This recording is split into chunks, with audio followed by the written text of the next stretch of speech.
Nuvažiavau į Berlyną. Susitikau Renatą. Pakvietė pas save namo.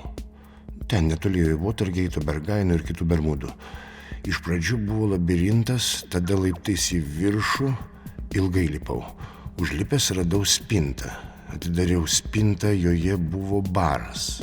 Neatsisakiau. Barmenas padabino žvilgučiais, sakė, čia visi taip, dar absento, tada ėjau šokti. Ėjau, bet patekau į lovą. Lovoje rūkiau. Į šokius išnešė kupranugaris. Šokau 6 valandas. Pagal hausą ar pagal rockabilly, jau nebesvarbu. Tada atėjo išsimiegojo draugai ir šokom dar 4.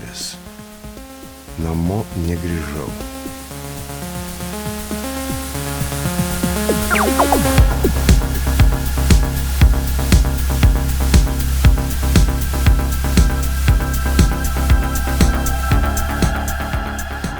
Laukinės Renatos salonas.